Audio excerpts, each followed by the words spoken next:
నమస్కారం. ప్రత్యేక చర్చా కార్యక్రమానికి స్వాగతం.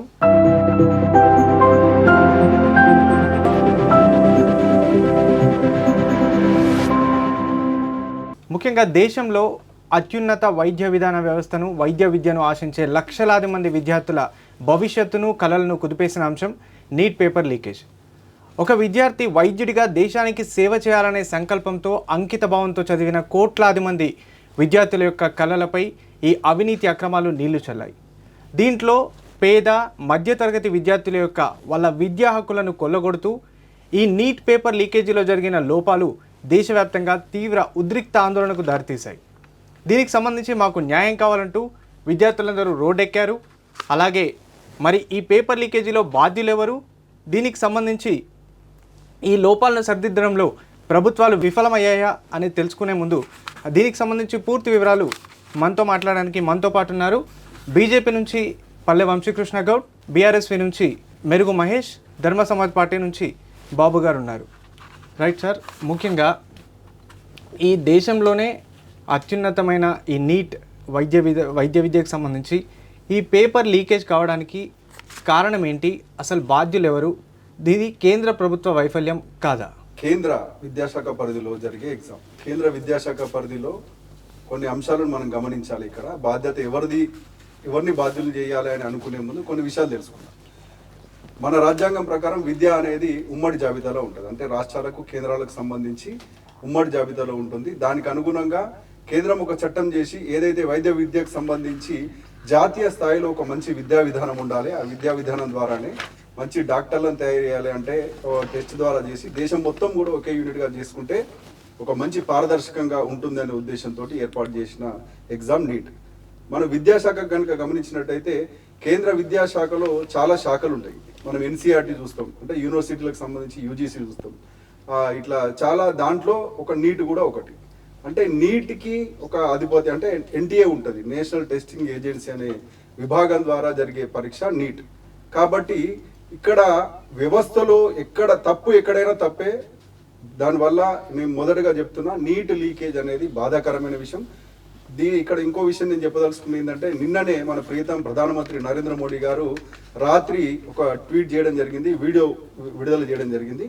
మేము దీన్ని ఖచ్చితంగా సీరియస్గా తీసుకుంటున్నాం. ఇది బాధాకరమైన విషయం. ఖచ్చితంగా బాధ్యులను చర్యలు తీసుకోవడంలో వెనకడుగు వేయడం లేదు, ఆల్రెడీ చర్యలు తీసుకున్నాం. ఇక ముందు కూడా ఇటువంటి పరిస్థితులు జరగకుండా ఉండడానికి కఠినమైన చట్టం తీసుకొస్తున్నామని చెప్తున్నాడు. మీరు అడిగిన ప్రశ్నకు సమాధానం. బాధ్యత అని అంటే వ్యవస్థలో అంటే మనకు అత్యున్నతమైన న్యాయస్థానం ఏది ఈ దేశంలో అంటే సుప్రీంకోర్టు. సుప్రీంకోర్టే తీర్పిచ్చింది ఏంది అని అంటే, ఈ నీట్ ఎగ్జామ్కి సంబంధించి వ్యవస్థలో పూర్తి స్థాయిలో వ్యవస్థ అనేది లోపం లేదు. దాంట్లో కొన్ని వర్గాలు అంటే కాంట్రాక్ట్ ఎంప్లాయీస్ సంబంధించి ఒక కాలేజ్ ఎక్కడైతే పాట్నాలో కావచ్చు, బీహార్లో లేకపోతే జార్ఖండ్లో 2 ప్రాంతాల్లో జరిగినటువంటి ఒక తప్పిదం ఏదైతే ఉందో కాంట్రాక్ట్ ఎంప్లాయీస్ చేసిన తప్పిదం అది. దానికి సంబంధించి ఎన్టీఏ బాధ్యులు చేసి నేషనల్ టెస్టింగ్ ఏజెన్సీ అధికారిని ఎవరైతే డైరెక్టర్ ఉన్నారో వాళ్ళని తొలగించడం జరిగింది. వెంటనే సిబిఐకి కేసు అప్పచెప్పారు. ఇది ఎవరో బయట వ్యక్తులు లీక్ చేస్తే బయటకు రాలే విషయం. సాక్షాత్తు ఆ శాఖ మంత్రివర్యులే ఓపెన్ గా ప్రెస్ మీట్ పెట్టేసి ఇది లీకేజ్ జరిగింది, దీనికి చర్యలు తీసుకుంటున్నాం, విద్యార్థులు నష్టపోకుండా, విద్యా సంవత్సరం నష్టపోకుండా వెంటనే తిరిగి ఎగ్జామ్ ఏర్పాటు చేసి మళ్ళీ వెంటనే పరీక్ష నిర్వహించి తీసుకుంటామని చెప్పారు. అంటే బాధ్యత అని అంటే మీరు అన్నదానికి నేను చెప్పే సమాధానం ఏంటంటే, ఎవరైతే ఎన్టీఏ బాధ్యులుగా ఉన్నారో వాళ్ళకి ఆల్రెడీ చర్యలు తీసుకోబడ్డాయి, ఆల్రెడీ కేసు నడిచింది, సుప్రీంకోర్టులో కూడా తీర్పిచ్చింది. ఇది పూర్తి వ్యవస్థ లోపం కాదని చెప్పి. అంటే ఇది చాలా అత్యున్నత, చాలా కోట్లాది మంది విద్యార్థుల భవిష్యత్తు. ఇంత ఇంపార్టెంట్ పేపర్ జరుగుతున్నప్పుడు, అంటే ఈ వ్యవస్థలో ఈ విధంగా లోపాలు జరుగుతున్నప్పుడు ముందే ప్రభుత్వం ఎందుకు గుర్తించలేకపోయింది? 150 కోట్ల భారతదేశం మనది. ఖచ్చితంగా మంచి చెడు అంతటా ఉంటుంది. అది కూడా మనుషుల వల్ల, అంటే ఎవరైతే బాధ్యత కలిగిన వ్యక్తుల వల్ల జరగలేదు. ఇప్పుడు ఒక శాఖ మంత్రి కనుక దీంట్లో ఇన్వాల్వ్ అయ్యి తప్పు చేసి దాని నుంచి ఆయన వ్యక్తిగత లాభం తీసుకోనో లేకపోతే ప్రైవేట్ ఏజెన్సీలతో ఒప్పందం చేసుకోనో ఉన్న విషయం బయటకు వస్తే ఇంత మనం ఎంక్వైరీ చేసినప్పుడు దొరుకుతుండే. ఖచ్చితంగా దానికి మంత్రి బాధ్యత వహించాల్సి ఉంటుంది. కానీ ఆ శాఖ కింద ఉన్నటువంటి ఒక ఏజెన్సీ ద్వారా జరిగిన విషయాన్ని రాజకీయం చేస్తున్నారు. ఇప్పుడు చాలా మటుకు చాలా సంస్థలు ఇందుకు దేశంలో వచ్చేసి ఏం చేస్తున్నాయంటే దాన్ని రాజకీయంగా ఏదో విద్యార్థుల మీద ప్రేమ కొద్దో, నీట్ మంచిగా జరగాలి, మళ్ళీ ఎగ్జామ్ కావాలనే ఉద్దేశంతో కాదు. ఈ దేశాన్ని అస్థిరపరచడానికి, నరేంద్ర మోడీ సర్కార్ను అస్థిరపరచడానికి రాజీనామా అంశాన్ని ముంగడు తీసుకొస్తున్నారు. రాజీనామా అంటే నా దృష్టిలో ఎవరైనా సరే రాజీనామా చేయడం అంటే తప్పించుకొని పారిపోవడం. సమస్య ఉన్నప్పుడు తప్పించుకొని పారిపోవాల్సిన అవసరం లేదు. నిజంగా ఆ శాఖ మంత్రి డైరెక్ట్ ఇన్వాల్వ్ అయ్యి తప్పు జరుగుతుంది అని అంటే ఖచ్చితంగా రాజీనామా చేపిస్తారు, రాజీనామా చేయాల్సిందే. కానీ ఇక్కడ జరిగింది అది కాదు కాబట్టి దేశ ప్రజలు అర్థం చేసుకుంటున్నారు. కానీ కొన్ని కుట్రల కారణంగా కృత్రిమ ఉద్యమాలను సృష్టించి ఈ దేశాన్ని ఏదైతే బంగ్లాదేశ్, నేపాల్, శ్రీలంక లాగా జన్జీ ఉద్యమం చేసి మేము కిందికి తీస్తున్నాం ప్రభుత్వాన్ని అని అనుకోండి, ప్రజాస్వామ్యయుతంగా ప్రభుత్వం అంటే ప్రజలు ఓట్లేసి గెలిపించిన మోడీ ప్రభుత్వాన్ని అస్థిరపరచడానికే ఒక కృత్రిమ ఉద్యమాలు సృష్టిస్తున్నారు. రైట్, పేపర్ లీక్లు అనేవి జరుగుతున్నాయి, రాష్ట్రాల్లో కూడా జరిగాయి. మన తెలంగాణలో బీఆర్ఎస్ హయాంలో ఎంసెట్ పేపర్ కూడా లీక్ అయింది. అప్పుడు ఎవరు రాజీనామా చేశారు అని ప్రతిపక్షాలు అడుగుతున్నదానికి మీ సమాధానం ఏంటి? నేనేం చెప్తున్నానంటే, ఫస్ట్ ఆఫ్ ఆల్ ఇప్పుడు నీట్ గురించి వ్యవస్థలో జరుగుతూ ఉన్నది కాబట్టి ఈ నీట్ పరీక్ష లీక్ ఉన్నటువంటి ఉద్యమము మిత్రుడు మాట్లాడుతూ అది కృత్రిమ ఉద్యమం అని చెప్పాడు. కృత్రిమ ఉద్యమం అయితే ఢిల్లీలో రక్తాలు కారుతున్నట్టు లాఠీ చార్జులు చేస్తూ లాఠీలు విరిగేలా కొడుతూ ఇలా చేస్తున్నా కానీ కొట్టండి కానీ మాకు న్యాయం జరగండి అని చెప్పేసి నిలబడుతున్నటువంటి యువత ఇలా దేశవ్యాప్తంగా అక్కడ చేరుకుని నిలబడుతుందంటే అది కృత్రిమం ఎట్లా అవుతుందని చెప్పేసి మొదటగా ప్రశ్నిస్తూ అట్లాంటి న్యాయమైనటువంటి ఉద్యమానికి పూర్తిగా బీఆర్ఎస్ పార్టీ సంపూర్ణ మద్దతు ప్రకటిస్తూ ఉన్నాం. ఎందుకు అంటే ఈ మాట మీ ప్రశ్నకు సమాధానం చెప్తాం. ఈ మాటగా ఫస్ట్ మేము ఈ ఉద్యమానికి మద్దతు ప్రకటిస్తూనే ఎంసెట్ ఉద్యమంలో ఎంసెట్లో గతంలో లీక్ అని చెప్పేసి మీరు చెప్పినారు. అప్పుడు ఆ లీక్ ప్రధాన కారకుడు ఎవరు అని చెప్పేసి ఇలా డిజిటల్ ఆఫ్ ఇండియాలో మనం చూసుకుంటాం. మరి ఎవరు అని చెప్పేసి ఆనాడు మనం ఉన్నాం, ప్లస్ ఇప్పుడు కొట్టినా వస్తుంది ఆనాటి తెలంగాణ బీజేపీ అధ్యక్షుడు బండి సంజయ్ గారి పేరు వస్తుంది. ఎందుకు అనంటే బండి సంజయ్ గారే తన యొక్క అనుచరులతోటి ఆ లీక్ చేయించినటువంటి ఘటన తీసుకొచ్చి ఈ రాష్ట్రంలో అప్పుడు సంక్షేమ యుగంగా సాగుతున్నటువంటి కేసీఆర్ పరిపాలనపై బురద జల్లే ప్రయత్నం చేసిరు తప్ప ఇలా టీఆర్ఎస్ పార్టీకి అన్నటువంటి టీఆర్ఎస్ ప్రభుత్వానికి అట్లాంటి ఆలోచన లేదు. కాబట్టి కానీ ఈ దేశంలో ఇలా భారతదేశ వ్యాప్తంగా మొన్న రైతుల ఉద్యమం కావచ్చు, ఇలా విద్యార్థుల ఉద్యమం కావచ్చు, రేపు అనునిత్యం ఉద్యమాలు జరుగుతూ ఉన్నాయి. ఇలా కేవలం ఇంకొక మాట ప్రధానంగా చెప్పాల్సిందంటే ఈ భారతదేశంలో నరేంద్ర మోడీ సర్కార్ వచ్చిన తర్వాత 152 సార్ల వివిధ రకాలైనటువంటి లీకులు జరిగినాయి. ప్రధానంగా నీటి లీకే 4 సార్లు జరిగింది. ఈ ఒక్కసారి కాదు 4 సార్లు లీక్ అయింది. 4 సార్లు లీక్ జరుగుతుందంటే ఇవాళ ఏదో చిన్న తప్పు తప్పు జరుగుతున్నామని చెప్పేసి వాళ్ళు చెప్తున్నది ఎట్లుందంటే ఒక గుట్టనక్కనట ఇక నుంచి నేను ఎలాంటి అబద్ధాలు చెప్పను అని చెప్పేసి ఒక గుట్టనక్క చెప్పినట్టు ప్రమాణం చేసినట్టు అనిపిస్తా ఉన్నారు. నేను ఏ జంతువునిగా తినను అని చెప్పేసి ప్రమాణం చేసినట్టుగా నరేంద్ర మోడీ మోటలు కనబడతా ఉన్నాయి. అది అరాచకమైనటువంటి జంతువు, అరాచకమైనటువంటి ప్రభుత్వాన్ని గద్దెదించే వారితో వరకు కూడా ఉద్యమం కొనసాగుతుంది. రైట్, మీరు ఇప్పుడు విద్యార్థులకు మద్దతు తెలుపుతున్నాం అని అంటున్నారు. మీరు విద్యార్థులు స్ట్రైక్ చేయడం అంటే ఒక నిరసన శాంతియుతంగా చేస్తారు, భౌతిక దాడులను ప్రోత్సహించడం సబమేనా? భౌతిక దాడులు ఎవరు చేస్తా ఉన్నారు?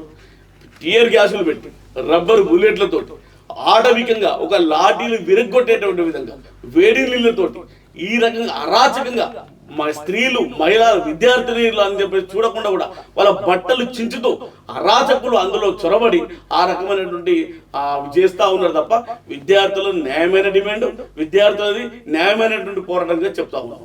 ఇక్కడ ఒకటే విషయం, మన మిత్రుడు చెప్తున్నాడు బండి సంజయ్కి దీనికి సంబంధం ఉంది అని అంటే దాన్ని నిరూపించాలి. బండి సంజయ్కి ఎంసెట్ లీకేజ్ సంబంధం ఉందా అంటే ఎక్కడుందో మరి దేంట్లో ఉందో చూపించాలి. తప్పకుండా బండి సంజయ్ గారు అనుచరులు అని అంటే ఎప్పుడైతే ఇదైతే పేపర్ లీక్ అయ్యి బయటకు వచ్చి సోషల్ మీడియాలో వైరల్ అవుతుందో దాన్ని ఇది లీక్ అయిందని ప్రపంచానికి చెప్పిన వ్యక్తి బండి సంజయ్ గారి అనుచరుడు. అంటే పార్టీ వర్కర్ పెడితే దాన్ని బండి సంజయ్కి ఆపాదిస్తారు. ఆల్రెడీ లీక్ అయ్యి బయటకు వచ్చి సోషల్ మీడియాలో ఉన్నదాన్ని ఈ పేపర్ లీక్ చేసిర్రు అన్న విషయాన్ని బయటకు పెట్టినందుకు దాన్ని బండి సంజయ్కి ఆపాదిస్తున్నారు. ఇంకొక విషయం వీళ్ళు చెప్తున్నారు, టీజీపీఎస్సీ ఏదైతే అప్పుడు టీఎస్పీఎస్సీ ఉందో దాని ద్వారా గ్రూప్ 1 ఈ దేశంలో అత్యున్నతమైన పోస్ట్ గ్రూప్ 1 అనేది రాష్ట్ర స్థాయిలో, కేంద్ర స్థాయిలో ఐఏఎస్ ఉంటే రాష్ట్ర స్థాయిలో గ్రూప్ 1 పోస్ట్ అత్యున్నతం. ఆ పేపర్ లీక్ అయింది. ఆ పేపర్ లీక్ అయింది తర్వాత ఇంజనీరింగ్ ఎగ్జామ్స్ పేపర్ లీక్ అయింది, గ్రూప్ 2 పేపర్ లీక్ అయింది. ఇట్లా లీక్ అవుతుందని చెప్తే కూడా కనీసం మెంబర్ మీద చర్య తీసుకోలే. ఒక సంవత్సరం పాటు పట్టింది ఆ టీజీపీఎస్సీనో ఇప్పుడు అప్పటి టీఎస్పీఎస్సీనో ప్రక్షాళన చేయాలి, తీసేయాలని అంటే సంవత్సరం తర్వాత అప్పుడు చెప్తున్నారు. అంటే పేపర్ లీక్ అంటే ఎంసెట్ 2016లో ఎంసెట్ 1 నిర్వహించారు, అది లీక్ అయింది. తర్వాత ఎంసెట్ 2 నిర్వహించారు, అది లీక్ అయింది. తర్వాత ఈ పరిస్థితుల్లో టీఆర్ఎస్ పార్టీకో ఇప్పుడు బీఆర్ఎస్ పార్టీకో పేపర్ లీక్ల గురించి మాట్లాడే అర్హత లేదు. ఇంకొకటి ఏమంటున్నారు, ఏదైతే ఎంత దిగజారుడు రాజకీయం అవుతుందో అంటే కేసీఆర్ గారిది బీఆర్ఎస్ పార్టీది ఈ దేశంలో చట్టబద్ధత లేని ఒక సంస్థ అంటే సోషల్ మీడియా సంస్థ కాక్రోచ్ జనతా పార్టీ అనే దానికి చట్టబద్ధత లేదు, వాళ్ళకి ఒక జవాబుదారీ లేదు, వాళ్ళు ఏం చేసినా అడేటోళ్ళు లేడు. రాజ్యాంగబద్ధ సంస్థ కాదు అది, రాజకీయ పార్టీగా రిజిస్ట్రేషన్ చేసుకోలే. దాని ఇంకా తోకలాగా ఒక బొద్దిగా తోకలాగా బతికే పరిస్థితి ఈ దేశంలో కాంగ్రెస్ ఉంది, ఇక్కడ ఉన్నటువంటి బీఆర్ఎస్ అంత దిగజారిపోయే పరిస్థితికి వెళ్ళిపోయింది. అంటే పౌరులుగా సమూహం చేయొద్దా? ఒక భారత పౌరుడికి స్వేచ్ఛ హక్కు ఉంది కదా, భారత రాజ్యాంగం కల్పించింది. వాళ్ళు పౌరులుగానే ఉద్యమం చేస్తున్నారు. దీనికి సంబంధించి విద్యార్థులు ఏదైతే నిరసనలు కొనసాగిస్తున్నారో దీంట్లో ఈ విద్యార్థుల నిరసనలు లక్ష్యంగా చేసుకొని కొన్ని రాజకీయ పార్టీలు వారి రాజకీయ లబ్ధి కోసం వాడుకుంటేనే విమర్శలు వస్తున్నాయి. దానికి మీ సమాధానం? ప్రధానంగా ఈరోజు దేశంలో జరుగుతున్నటువంటి ప్రధానమైన చర్చ 12 సంవత్సరాల సుదీర్ఘమైన అజేయమైనటువంటి పార్టీ ప్రయాణం భారతీయ జనతా పార్టీ. ఈ దేశంలో నరేంద్ర మోడీ తన ప్రస్థానం తన ప్రయాణం మొదలైందే ఒక రక్త పిపాసిలాగా తయారయ్యాడు. అది గుజరాత్ నుంచి మొదలై ఇప్పుడు దేశానికి అది అంటుకుంది. ఈ అంటుకున్న విషయము మతము అనే ధర్మము అనే పేరుతోటి పరిపాలిస్తూ ఈరోజు ఎంత నరహంతకుడు ఎంత కిరాతకుడు ఈ దేశ ప్రధాని అని చెప్పి ప్రపంచమంతా ఒకవైపు చూస్తున్న క్రమంలో మీరు ఇప్పటిదాకా అంటున్నటువంటి విషయం కాక్రోచ్ పార్టీయా లేకపోతే ఈ దేశంలో ఉన్న యువత కాక్రోచ్ పార్టీలో సభ్యులు కాదు, ఎలాంటి సంబంధం లేనటువంటి వాళ్ళు జంతర్ మంతర్కి ఢిల్లీ ప్రధాన నగరానికి 5 లక్షల మంది చేరుకున్నారు. 50,000 మంది పోలీసు బలగాన్ని దించి మీరు అంటున్నట్టుగా విద్యార్థులు ఒకవైపు ప్రజాస్వామ్యయుతంగా యుద్ధం చేస్తూనే మరొక వైపు వాళ్ళు ఒక విధ్వంసకరమైనటువంటి ప్రయత్నానికి చేసిరు అనేటువంటిది అది 100% అది తప్పు. ఎందుకు అంటే క్లియర్గా మనకి నేషనల్ మీడియా కూడా ప్రధానంగా చర్చించింది ఈ విషయం మీద. ఏమంటే ఒకవైపు చర్చలకు ఆహ్వానిస్తున్నాము అని చెప్పి అప్పటిదాకా చర్చల విషయం చెప్పినటువంటి వ్యక్తి రేపు ఉదయము చలో పార్లమెంటు కార్యక్రమాన్ని తీసుకున్న తర్వాత వారికి పర్మిషన్ ఇవ్వకపోయినా దేశంలో ఉన్నటువంటి ప్రధానమైనటువంటి ప్రాంతాల నుంచి యువత అంతా అక్కడ చేరుకున్న తర్వాత ఒకవైపు చర్చలకి ఆహ్వానిస్తూనే మరొక వైపు మఫ్టీలో ఉన్నటువంటి బీజేపీ అండ్ ఆర్ఎస్ఎస్ కార్యకర్తలు వెళ్ళి వాళ్ళలో వాళ్ళే కొట్టుకున్నట్టుగా వాళ్ళపైకి చెప్పులు విసురుకున్నట్టుగా సృష్టించి ఇది ఈ యువత ఎవరైతే నిరసన చేయడానికి వచ్చిన యువతని ఈ దీనికి పాల్పడుతున్నారని చెప్పి ఒకటేసారి ఉవ్వెత్తున వారిపైకి పోలీసు బలగాలని దించేటువంటి ఒక దుర్మార్గమైన కుట్ర చేసింది నరేంద్ర మోడీ ప్రభుత్వం. ఇప్పటి వరకు కూడా ధర్మేంద్ర ప్రధాన్ అనేటువంటి వ్యక్తి రాజీనామా చేస్తే ఈ దేశానికి పోయే లోటు ఏంటి అని అంటున్నాం. ధర్మేంద్ర ప్రధాన్ అనేటువంటిది భారత రాజ్యాంగ వ్యవస్థలో ప్రతి సంస్థ కూడా భారత రాజ్యాంగానికి లోబడే పనిచేయాలి. అంటే మీరు అన్నట్టుగా వాళ్ళు ఏమంటున్నారంటే ప్రతి దగ్గర వేరే రాష్ట్రాల్లో కూడా జరుగుతున్నాయి లీక్లు అయినప్పుడు అందరూ రాజీనామా చేశారా, ఇప్పుడు మీ డిమాండ్ మమ్మల్ని రాజీనామా చేయడానికి కారణం ఏంటని వాళ్ళు అడుగుతున్నారు. ఇప్పుడు ఇది దేశ ప్రభుత్వం అండి. బీఆర్ఎస్ పార్టీ ప్రారంభ సమయంలో గ్రూప్ వన్ లీక్ చేసింది, ఇప్పుడు మేము చేస్తాము అని అంటే ఇది ఏమంటే అంటే వాళ్ళు అనేది కఠిన చట్టాలు తెచ్చాము, దానికి సంబంధించి సిబిటి కంప్యూటర్ బేస్డ్ టెస్ట్ అని మేము నిర్వహిస్తున్నాం, సో దీనికి సంబంధించి పటిష్టమైన చర్యలు తీసుకున్నాం, ఇంకా విద్యార్థుల భవిష్యత్తు గురించి మేము ఆలోచించి ఇలాంటి కఠిన చర్యలు తీసుకున్నామని వాళ్ళు చెప్తున్నారు. అయినా కూడా ఇంత ఉద్రిక్తతలు ఆందోళనకు దారి తీయడానికి కారణం ఏంటి? ఎలాంటి కఠిన చర్యలు వీళ్ళు తీసుకోలేదు. కేంద్ర విద్యాశాఖ మంత్రిగా నేషనల్ టెస్టింగ్ ఏజెన్సీ మీద పూర్తి అజమాయిషీ అతనికి ఉంటుంది. ఆయన కన్సర్న్ లేకుండా ఏమంటారు ఈశ్వరుడి ఆజ్ఞ లేకుండా చీమైన ఒక మనిషిని పుట్టదు అనేటువంటి విషయంగా ఏదైతే ఉందో నేషనల్ టెస్టింగ్ ఏజెన్సీ మీద ఇంత జరుగుతున్నప్పుడు ఒకానొక దశలో యూపీఎస్సీలో కూడా ఇలాంటి పరిస్థితి ఉన్నదని చెప్పి ఇప్పుడు వంశీ గారు ఒక మాట అంటున్నారు. ఎస్ గ్రూప్ 1 అనేటువంటి విషయం యూపీఎస్సీలో కూడా ఆ తెగులు తగులుకున్నదనేటువంటి విషయం ఇలా దేశమంతా కూడే కూర్చున్నటువంటి సందర్భంలో ఇదే ధర్మేంద్ర ప్రధాన్ అనేటువంటి వ్యక్తి నేషనల్ టెస్టింగ్ ఏజెన్సీ మీద పూర్తిగా తన అజ్జే లేదు, తనకు తెలియకుండా ఈ లీక్ జరిగింది అనేటువంటిది కూడా వాస్తవం కాదు. ఖచ్చితంగా ఆయనకు తెలిసే ఈ లీకేజ్ జరిగింది. ఒక మాట ఏంటంటే ఈ దేశంలో ఒక నవ సమాజాన్ని నిర్మించబోయేటువంటి యువత జీవితాలతో వారి భవిష్యత్తు చెలగాటమాడుతున్నటువంటి ఒక రక్త పిపాసి అయినటువంటి నరేంద్ర మోడీ ప్రభుత్వం ఈ దేశంలో యువతను నిర్వీర్యం చేయడానికి కాక్రోచ్ పార్టీ అనేటువంటి పార్టీ పేరుతో కాదు, యువతలో ఉన్నటువంటి అసహనం మీరు ధర్మం పేరుతో మతం పేరుతో పరిపాలిస్తూ దేశాన్ని సర్వనాశనం వైపు నడిపిస్తున్నారు అనేటువంటి ఒక ఆక్రోశంతో దేశంలో ఉన్న యువతంతా ఒకవైపు కదులుతున్నారే తప్ప ఇది మీరు అంటున్నట్టు కృత్రిమ ఉద్యమాలు కావు. ఇది ఒకటి బాబా అన్న దానికి నేను ఒక రెండే విషయాలు చెప్పదలుచుకుంది అంటే ఇది ఉద్యమం మొత్తం అంటే నరేంద్ర మోడీని విమర్శిస్తూ వాళ్ళు మాట్లాడారు. ఇక్కడ ఏంది అంటే ఇక్కడ ఈ ప్యానెల్ కాంగ్రెస్ పార్టీ అభ్యర్థి ఎవరైనా ఉంటే కూడా మనకు మంచిగా ఉంటుండే, జవాబుదారు ఉంటుండే, కొంతగా లేరు, వాళ్ళు రాలేకపోయారు. అసలు విషయం ఏంది అని అంటే వాళ్ళు నరేంద్ర మోడీని నిందిస్తున్నారు. నరేంద్ర మోడీ విశ్వగురువుగా ఈసారి 3వ ప్రధానమంత్రి అయిండు. ప్రపంచ స్థాయిలో గౌరవం ఉన్నది. అందరూ దేశంలో ఉన్న మెజారిటీ ప్రజలు ఆయన అనుకుంటేనే ఓట్లేసారు. వీళ్ళకి నచ్చపోయినంత మాత్రాన నరేంద్ర మోడీ రక్త పిశాచి ఇంకోటి అనడాన్ని ఖండిస్తున్నారు. ఇంకో విషయం ఏంది అని అంటే అసలు ఈ ఉద్యమం జరుగుతుంది అని అంటే ఈ దేశంలో ఒక చరిత్రను మనం గమనిస్తే నరేంద్ర మోడీ మొదటిసారి ప్రధానమైన నుంచి ఇప్పటి వరకు కూడా మనం గమనించినట్టయితే నరేంద్ర మోడీ వ్యతిరేక శక్తుల రూపాలన్నీ మారుకుంటూ వస్తున్నాయి. మనం రీసెంట్ గా చూసినట్టయితే ఈ అభిజిత్ కార్కే అనే వ్యక్తి, అభిజిత్ ఎవరు అని అంటే అభిజిత్ దీప్కే ఎవరు అంటే ఆమ్ ఆద్మీ పార్టీ వ్యక్తి. ఆమ్ ఆద్మీ పార్టీకి ముఖం లేక ఈయన ముఖంతో ముంగడికి వస్తుంది. కాంగ్రెస్ పార్టీ ఏమైంది, గతంలో కూడా ఎన్నో రకాల ప్రయత్నాలు చేసింది. ఇలా రాహుల్ గాంధీ చెప్తే దేశంలో ఎవరు రోడ్ల మీదకి వచ్చే పరిస్థితి లేదు కాబట్టి ఈ మొహాన్ని ముంగటేసారు. గతంలో ఏం జరిగింది, పంజాబ్లో రైతు ఉద్యమాలు జరిగినాయి. పంజాబ్లో ఉన్న రైతు ఉద్యమాలకి ఖలిస్తాన్ తీవ్రవాద సంస్థకి సంబంధం ఏంటి? ఆ ఖలిస్తాన్ తీవ్రవాద సంస్థ ప్రేరేపిస్తూ నల్ల చట్టాలు అని చెప్పేసి పంజాబ్ రైతు ఉద్యమాలను ఒక ఫేజ్ గా వాడుకొని ఈ దేశాన్ని అస్థిరపరిచే కుట్ర. అంటే ఇప్పుడు కూడా నిన్న మనం చూసినట్టయితే ఏదైతే ఈ ఉద్యమం ఉందో నీటి వ్యతిరేక ఉద్యమానికి ఖలిస్తాన్ మద్దతు ఇస్తుంది. ఖలిస్తాన్ అంటే ఈ దేశాన్ని అస్థిరపరచాలి, పంజాబ్ సపరేట్ దేశంగా ఉండాలనే ఖలిస్తాన్ తీవ్రవాద సంస్థకి, నీటికి, దేశ పౌరులకి, వీళ్ళకి, అభిజిత్కి సంబంధం ఏంటి? అక్కడ ఏమని మాట్లాడాలి?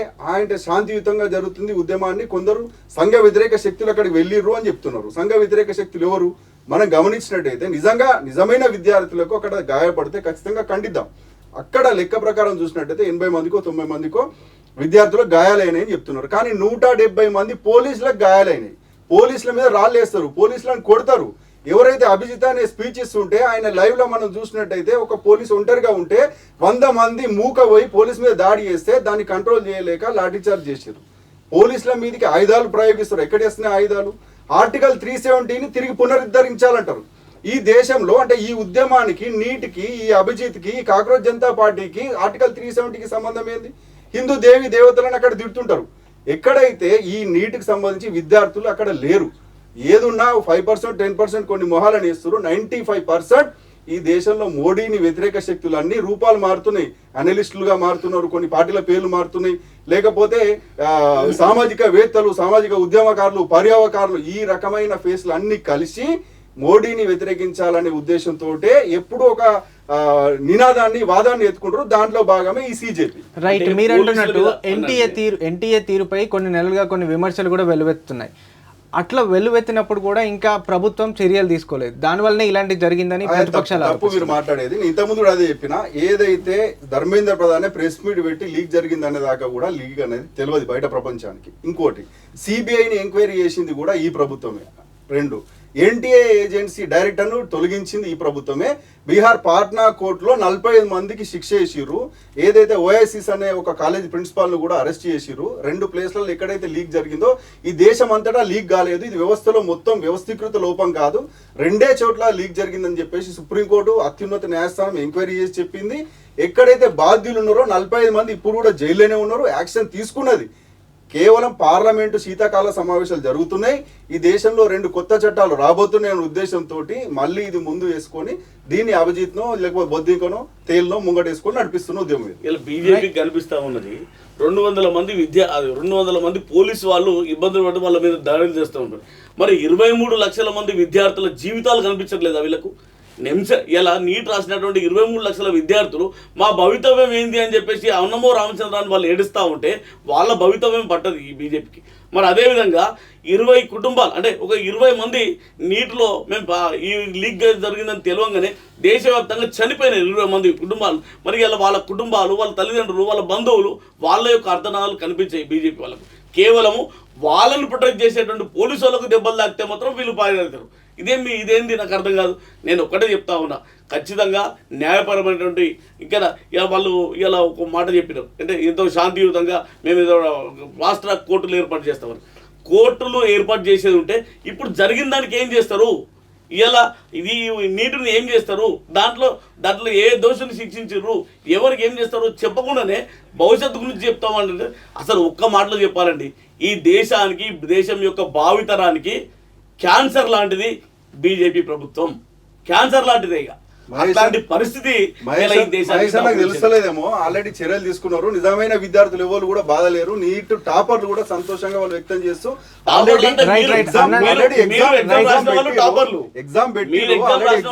ఎగ్జామ్ జరిగింది శాంతియుతంగా. ఎక్కడైతే ఇదైతే 1 year లాస్ అయితే అకాడమిక్ ఇయర్ వాళ్ళు అన్నట్టు అదే, అంటే ఎగ్జామ్ జరిగింది, మళ్ళీ రీనీట్ అయిపోయింది, కౌన్సిలింగ్ అయిపోయింది, ఆ ఎగ్జామ్ జరిగిన వాళ్ళని శిక్షించారు, ఇవన్నీ జరిగాయని చెప్తున్నారు. ఇవన్నీ అయినా కూడా మళ్ళీ పార్లమెంట్ సమావేశాలు ఉన్న నేపథ్యంలోనే, ఇప్పుడు ఉన్న నేపథ్యంలోనే ఇలాంటి ఉద్రిక్తతలు ఆందోళనకు దారితీయడానికి ఎందుకు అలా చేస్తున్నారని చెప్పి వాళ్ళు అడుగుతున్నారు. ఈ ప్రజాస్వామ్య దేశం ప్రజల సమస్యల గురించి దేశ స్థాయిలో అంటే జాతీయ స్థాయిలో ఏ సమస్యనైనా ప్రజల యొక్క తలరాతను నిర్మించేది, దాన్ని అక్కడ రచించేది కూడా పార్లమెంటే ఈ భారత ప్రజలకు ఒక దేవాలయం. అలాంటి పార్లమెంటులో చర్చ జరగబోతున్నటువంటి క్రమంలో నిరసన తెలపడం అనేటువంటిది ఒక ప్రజాస్వామ్యమైనటువంటి హక్కు. ఇక్కడ బీఆర్ఎస్ పార్టీ బీజేపీ పార్టీ వాళ్ళు రాజకీయాలు మాట్లాడడం అనేటువంటిది ఇక్కడ సంబంధితం కాదు. ఇక్కడ చర్చ అనేటువంటిదల్లా నీటు అనేటువంటి అవకతవకల మీద చర్చ జరిగేటువంటి అంశం. ఒకవైపు నీటి మీద ప్రజాస్వామ్యయుతంగా రాజ్యాంగబద్ధంగా వాళ్ళు వాంగ్చుక్ ఏ పార్టీకి సంబంధించినోడండి? వాంగ్చుక్ చేసేటువంటి పోరాటం ఈ దేశ ప్రధానికి కనబడటం లేదా?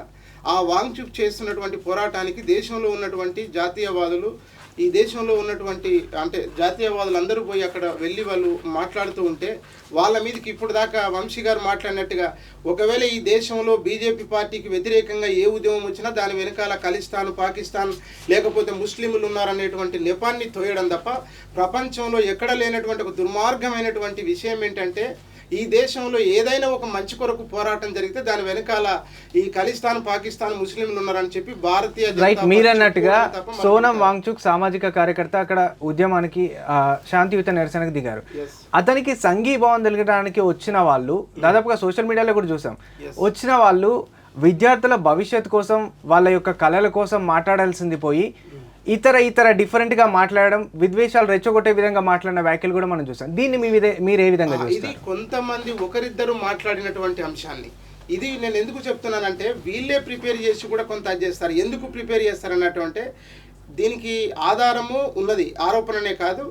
ఇదే చలో పార్లమెంట్కి కార్యక్రమానికి పిలుపునిచ్చినప్పుడు ఆర్ఎస్ఎస్ బీజేపీ కార్యకర్తలు, వంశీ గారు దీనికి సమాధానం చెప్పాలి, ఆర్ఎస్ఎస్ బీజేపీ కార్యకర్తలు పోలీసులకు సంబంధం లేకుండా పోలీసులతో పాటుగానే వీళ్ళు ఈ నిరసనకారుల మీద వీళ్ళ మీదనే దీన్ని తోసేయచ్చు అని చెప్పి 2 లారీల నిండా ఇటుకలు, కంకర రాళ్ళు, ఈ రాళ్లను తీసుకురావాల్సినటువంటి పరిస్థితి మీకెందుకు ఏర్పడింది అని అంటున్నాను నేను. రాళ్ళు, కంకర, ఇటుకలతోటి మీకు ఏం పని? ఆ నిరసన జరిగే కార్యక్రమం దగ్గర ఈ నిరసనకారులు తెచ్చుకున్న లారీలు కాదు అది.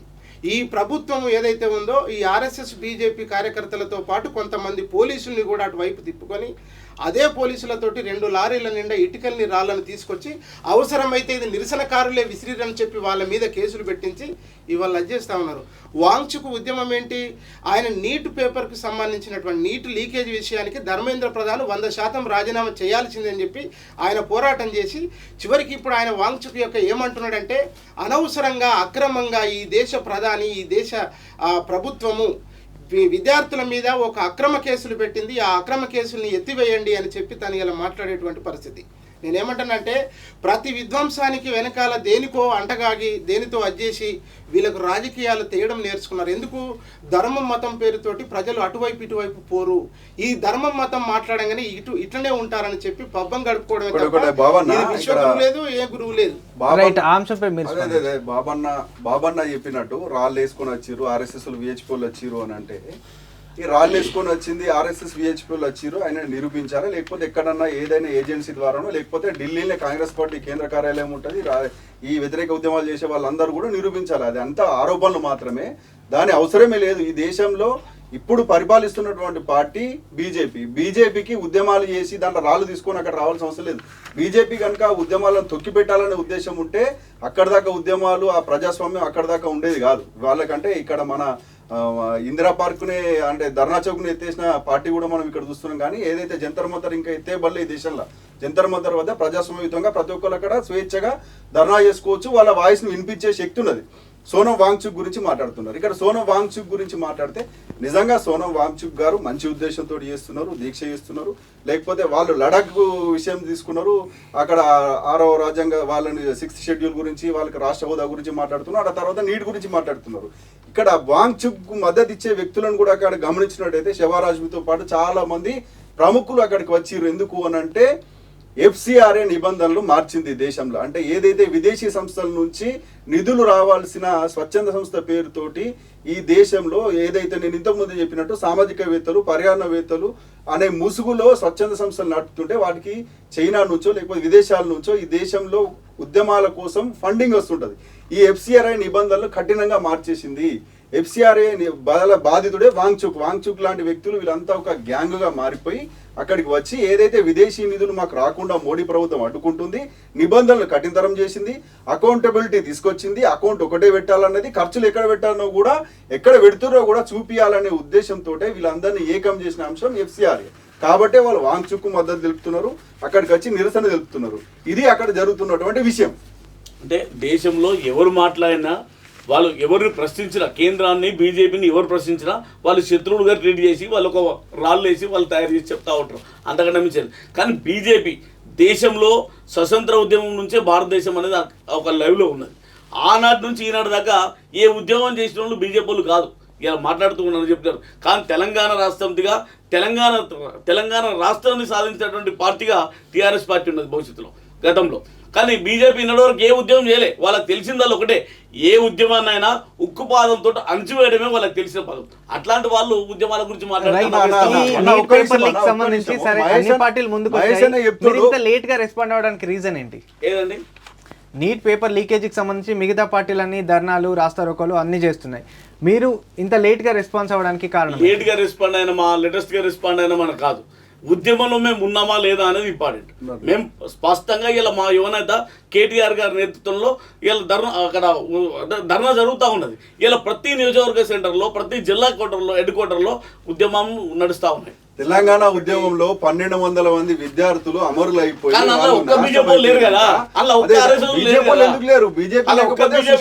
సుష్మా స్వరాజ్ పార్లమెంట్ లో మద్దతు ఇవ్వకపోతే తెలంగాణ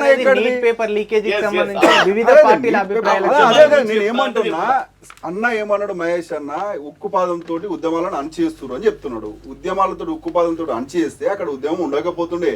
నిజంగా ఈ దేశంలో దేశాన్ని వ్యతిరేకిస్తూ దేశాన్ని రక్షించే సైనిక వ్యవస్థ ఆర్మీని తిట్టుకుంటూ, ఆర్మీ మీద రాళ్ళేసుకుంటూ అక్కడికి వచ్చిన వ్యక్తులను ఇది మోడీని బండబుగుతులు తిడుతూ అక్కడ మహిళా జర్నలిస్టుల మీద అఘాయిత్యాలు చేస్తూ ఇంత స్వేచ్ఛగా వాళ్ళు అక్కడ ఉద్యమాన్ని చేస్తున్నారు అని అంటే దానికి కారణం ఈ దేశంలో ప్రజాస్వామ్య వ్యవస్థ. ఇంత స్వేచ్ఛ మీకుందే వాటికే వాళ్ళే ఈ మితిమీద స్వేచ్ఛ తీసుకున్న వ్యక్తులే ఆజాదీ గ్యాంగ్ గా మారుతున్నారు. వాళ్ళ నినాదాలు ఆజాదీ ఎవరి కోసం? ఇంకేం ఆజాదీ?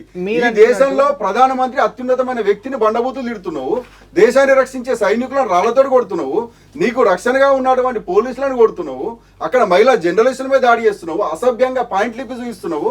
ఇంత మితిమీరిన స్వేచ్ఛ ఉండడమేనా? నీకు ఇంకా ఏం ఆజాదీ కావాలి? ఈ ఆజాదీ గ్యాంగులు, ఈ తుగ్గే గ్యాంగులు కూడా దేశ ప్రజలకు తెలియంది కాదు. సరిగ్గా 12 సంవత్సరాల కింద 2014లో అధికారంలోకి వచ్చిన భారతీయ జనతా పార్టీ నరేంద్ర మోడీ ఈ దేశంలో అత్యంత మానవతావాదుల్ని, మానవ హక్కుల మీద ప్రశ్నించే 45 మందిని, కలుబురిగి లాంటి వాళ్ళను ఎంతో మందిని హత్య చేసినటువంటి, నడి రోడ్డు మీద హత్య చేసినటువంటి ప్రభుత్వ నేపథ్యం నరేంద్ర మోడీ రాజకీయాలకు ఉన్నది. ఇది వంశీ గారు తెలుసుకోవాల్సినటువంటి అవసరం ఉంది. ఆనాడు మీరు ఇప్పుడు జర్నలిస్ట్ అంటున్నారు కదా, ఆనాడు ఈ దేశంలోని ఆంగ్ సాన్ సూకీ లాంటి ఒక పెద్ద మంచి ప్రాచుర్యం పొందినటువంటి ఒక మహిళా జర్నలిస్టుని నడి బజార్లో చంపేసిన చరిత్ర ఈ భారతీయ జనతా పార్టీకి ఉన్నది. అది ప్రధానంగా నరేంద్ర మోడీ పార్టీకి ఉన్నది అనేటువంటిది చెప్తా ఉన్నాం. రైట్, మీరు అంటున్నట్టు చర్చ అది కాదు. యాక్చువల్లీ నేను అడిగేది ఏంటంటే, అక్కడ విద్యార్థులు నిరసన చేస్తున్నారు, వాళ్ళకు అన్యాయం జరిగింది, న్యాయం కోసం నిరసన చేస్తున్నారు. బట్ కొన్ని మనం అక్కడ చూసుకున్నట్లయితే అక్కడ విద్యార్థులు ఎవరైతే ధర్నా చేశారో వాళ్ళని మీడియా కొన్ని ప్రశ్నలు అడిగితే అట్లీస్ట్ నీట్, CBSE అట్లాంటి బేసిక్ ఫుల్ ఫామ్స్ కూడా వాళ్ళకి తెలియట్లేదు. వాళ్ళు విద్యార్థులు అంటారా? వాళ్ళు విద్యార్థులు అంటారా లేకపోతే విద్యార్థుల ముసుగులో ఏదైనా జరుగుతుందంటారా? 5 లక్షల మంది వచ్చారు. మీరు ఒక మాట అన్నారు ఇప్పటిదాకా, వంశీ గారు కూడా అంటున్నారు, చాలా సంతోషపడుతున్నారు. మళ్ళీ రీనీట్ ఎగ్జామ్ పెట్టిన తర్వాత ఇందులో ర్యాంకులు వచ్చినటువంటి వాళ్ళు సంతోషపడుతున్నారు అంటున్నారు. ఒక మాట సార్, మేము చెప్పేది ఏంటంటే, ఇలా మహేష్ వాళ్ళ పార్టీయా, బీఆర్ఎస్, బీజేపీ, కాంగ్రెస్ మాకు సంబంధం లేదు. ఈ దేశంలో ఉన్నటువంటి అగ్రకుల రాజకీయ పార్టీలు ఏవైతే ఉన్నాయో ప్రధానంగా 90% పైగా ఉన్నటువంటి 95% పైగా ఉన్నటువంటి బీసీ, ఎస్సీ, ఎస్టీ అనగారిన ప్రజల యొక్క వాళ్ళ పిల్లలు వాళ్ళు 6 కాలం కష్టపడి రోజు లేచి వాళ్ళు కూలికి ఎకిలికిపోయి ఆ రూపాయి సంపుకొచ్చి తన పిల్లవాడు, తన కొడుకు, తన బిడ్డ డాక్టర్ కావాలని చెప్పి వాళ్ళ అహర్వత్రులు కష్టించి వాళ్ళు డబ్బులు పెట్టి ఆ కోచింగ్ సెంటర్ల డబ్బులు పెట్టి చదివిపిస్తే 3 సంవత్సరాల నుంచి నీటి విషయం మీద చాలా దుర్మార్గంగా చేస్తూ ఉన్నారు. At the same time sir, మొన్న లీకేజ్ కొన్ని ప్రాంతాల్లో జరిగినటువంటి పరీక్ష ఉన్నది కదా, ఆ పరీక్ష సమయంలో ర్యాంకులు మంచిగా వచ్చినటువంటి పిల్లలకి మొన్నటి రీనీట్ ఎగ్జామ్లో వాళ్ళకు ర్యాంకులు లాక వాళ్ళు ఇలా డాక్టర్ అయ్యే కళను కూడా వెనక్కి తిప్పుకొని చాలామంది విద్యార్థులు ఆత్మహత్య చేసుకున్నటువంటి సంఘటనలు కూడా ఈ ఉసురు ఈ దేశ ప్రభుత్వానికి ఖచ్చితంగా తగులుతుంది. అందుకనే మేము ఒకటే మాట చెప్తా ఉన్నాం, అగ్రకుల రాజకీయ పార్టీల పేరుతోటి పెత్తనం చెలాయిస్తున్న ఈ దేశంలో అనేక పార్టీలు ఏవైతే ఉన్నాయో ఈ ఎస్సీ, ఎస్టీ, బీసీల యొక్క రక్తం దాగి బతకడానికే వీళ్ళు ఈ దేశంలో ఈ పార్టీల పేరుతోటి అడ్జేస్తా ఉన్నారు తప్ప ఎన్నడో ఒకనాడు ఇది దేశం, భారత రాజ్యాంగం, ఇది ప్రజాస్వామ్య దేశం. 100%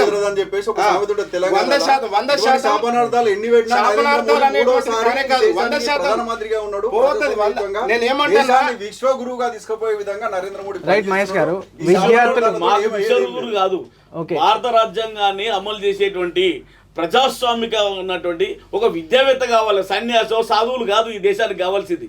ఇలా చదువుకున్నోళ్ళు కావాలి ఈ దేశానికి ప్రధాని.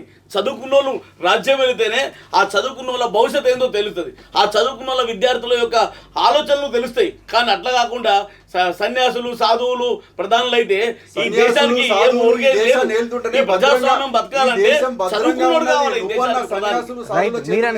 ఈ దేశం భద్రంగా ఉన్నది తీవ్రవాదులకు లేకపోతే మావోయిస్టులకు, ఏదైతే ఎక్స్ట్రీమిస్ట్ భావజాలానికి సంబంధించిన వ్యక్తులను చంపుతారు అని అంటే ఖచ్చితంగా చంపుతారు. ఎందుకు అని అంటే అది వాళ్ళు ఈ దేశానికి వ్యతిరేకంగా ఎవరైతే ఉన్నారో తీవ్రవాదులను చంపేస్తారు. ఖచ్చితంగా జరుగుతుంది. అది మోడీ హయాంలో జరిగింది, ఉత్తరప్రదేశ్లో కూడా జరిగింది. ఉత్తరప్రదేశ్లో కూడా అసాంఘిక వ్యతిరేక శక్తులు ఏదైతే ఉన్నాయో ప్రశాంతంగా ఉన్నది. నువ్వన్న సాధువు పరిపాలిస్తున్న ఉత్తరప్రదేశ్ ఇలా ప్రశాంతంగా బతుందంటే కారణమా సాధువే. మీరు అన్నట్టు విద్యార్థులు ఏదైతే నిరసనలు చేస్తున్నారో విద్యార్థులు కూడా వాళ్ళ భవిష్యత్తుకు ఈ నిరసనల ద్వారానే పర్ఫెక్ట్గా ఉంటుందని మీరు నమ్ముతున్నారు? అంటే వాళ్ళ యొక్క హక్కులు కావచ్చు, వాళ్ళ యొక్క ఆశయాలు కావచ్చు నెరవేరాలంటే కేవలం ఈ నిరసనలే పర్ఫెక్ట్గా మార్గం చూపుతాయి, లేకపోతే ఇంకేదైనా కఠిన చర్యలు అంటే ఆ ప్రభుత్వంలో తీసుకోవాల్సిన ఇంకా నిర్ణయాలు ఏంటి? అయితే ఈ నిరసనలు తెలియజేస్తే ఇకనైనా మారుతుంది ఈ ప్రభుత్వం. రాబోయేటువంటి రోజుల్లో ఆ చట్టాలు కూడా కఠినంగా వస్తాయి. దాని తర్వాత ప్రధానమంత్రి గారు చర్య తీసుకొని అది ప్రకటిస్తే ఆ విద్యామంత్రి రాజీనామా చేస్తే భవిష్యత్తులో గతంలో ఇట్లా జరిగింది అని చెప్పేసి భవిష్యత్తులో జరగకుండా ఉండడానికి ఈ ఉద్యమాలు ఉపయోగపడతాయని చెప్పేసి ఇలా విద్యార్థులు నమ్ముతున్నారు. భవిష్యత్తులో అంటే ఈసారి ఈ నీటి లీకులు జరిగినాయి, ఇలా మేము నష్టపోయినాం. భవిష్యత్ తరాలు ఇట్లాంటివి జరగొద్దు అంటే ఉద్యమం ఒక ద్వీపంలా కనబడాలి. మీకు రైటే లేదు. బీఆర్ఎస్ పార్టీగా మాట్లాడే విద్యార్థుల భవిష్యత్తు గురించి మాట్లాడే రైట్ లేదు. విద్యార్థులను అమరులను చేసిరు అంటే విద్యార్థుల త్యాగాల మీద ఏర్పడ్డ పార్టీ అది. విద్యార్థులను రాజకీయ ప్రయోజనాల కోసం మాత్రమే వాడుకున్నారు తప్పితే విద్యార్థులకు చేసింది ఏం లేదు. నిరుద్యోగ భృతి అన్నారు, అది ఇయ్యలేదు. లక్ష నోటిఫికేషన్ అది కాదు చర్చ అనేది నీటికి సంబంధించింది పొలిటికల్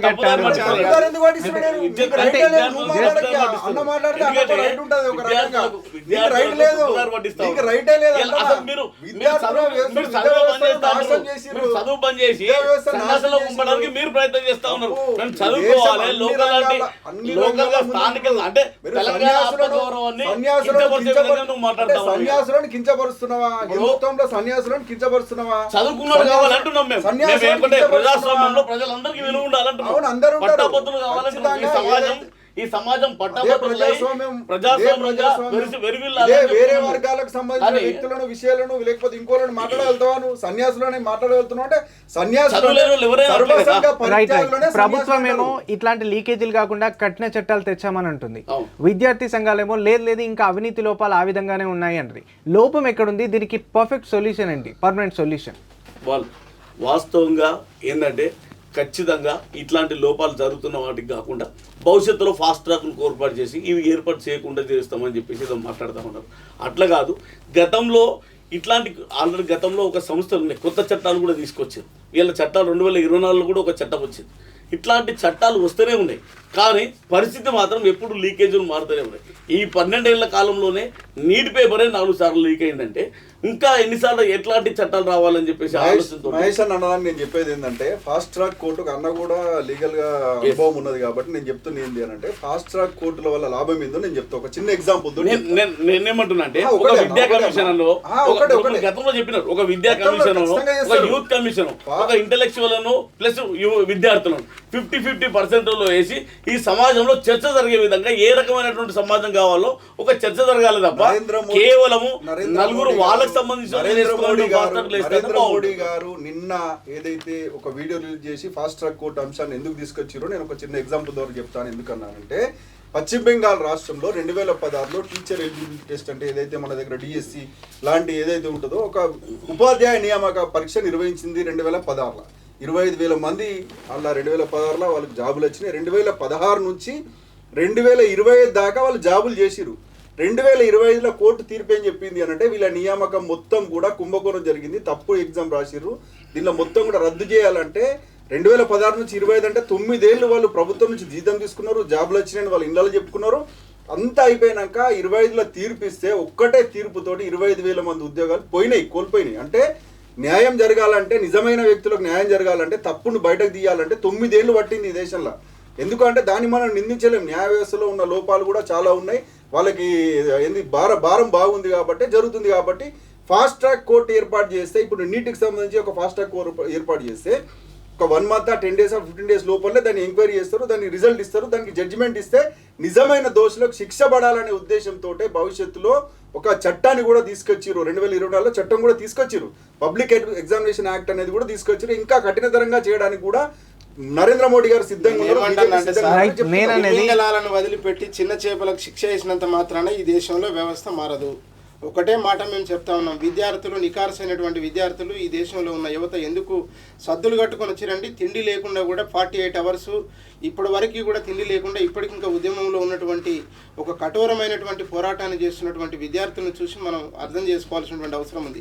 100కి 100% ఈ దేశ ప్రధాని మంత్రి నరేంద్ర మోడీ గారే పూర్తి బాధ్యత వహించి వెంటనే ఆ విద్యాశాఖ మంత్రి ధర్మేంద్ర ప్రధాన్ని తొలగించి యూపీఎస్సీ తరహా ఒక బలమైనటువంటి నేషనల్ టెస్టింగ్ ఏజెన్సీ యొక్క చరిత్ర ఈ నీట్ పేపర్ లీకేజే కాదు, అది ఏర్పడిన నాటి నుంచి కూడా దాని మీద అనేక అపవాదులు ఉన్నాయి, అనేక ఆరోపణలు ఉన్నాయి. మరి అలాంటి నేషనల్ టెస్టింగ్ ఏజెన్సీ పేరుతోటి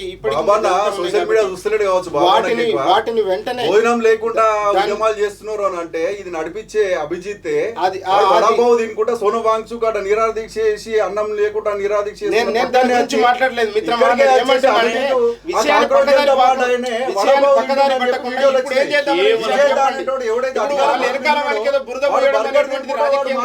బీజేపీ ఏం చేస్తున్న ఆలోచన చేస్తుందంటే, కేంద్ర ప్రభుత్వం బీజేపీ తరఫున ఏం ఆలోచన చేస్తుందంటే, ఎట్లా ఉద్యమాన్ని అపహాస్యం చేయాలని ఆలోచన చేస్తున్నారు తప్ప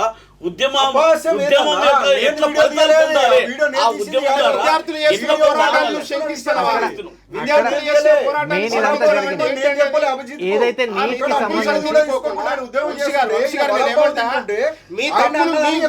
సరిదిద్దుకోకుండా విద్యార్థుల యొక్క ఉద్యమాన్ని మీరు చెప్తున్నారు అని అంటే, అక్కడ కాంగ్రెస్ జనతా పార్టీ అధ్యక్షుడే వడాపావు తినుకుంటా సోను వాంగ్చుక్ శిబిరం దగ్గర ఉన్న వీడియోలు మేము బయట పెట్టినాయి కాదు, అంటే వాళ్ళే తీసుకొని పెట్టుకునేవి. ఇప్పుడు మీరు సిజేపీకి మద్దతు ఇస్తున్నామన్నారు. సిజేపీ అనేది ఒక గుర్తింపు పొందిన పార్టీ కాదు, ఒక వ్యవస్థలా ఏర్పడి ఒక సమూహంలో మారిపోయింది.